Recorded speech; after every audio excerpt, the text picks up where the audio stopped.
Genuine love. Being knit together in love. Colossians chapter 2 verse 2.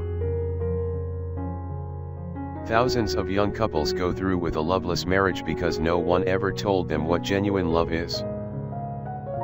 I believe we need to read the 13th chapter of 1 Corinthians, in which the Apostle Paul gives us a definition of love.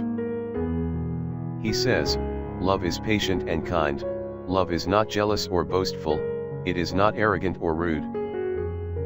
Love does not insist on its own way, it is not irritable or resentful, it does not rejoice at wrong, but rejoices in the right. Love bears all things, believes all things, hopes all things, endures all things." Love never ends.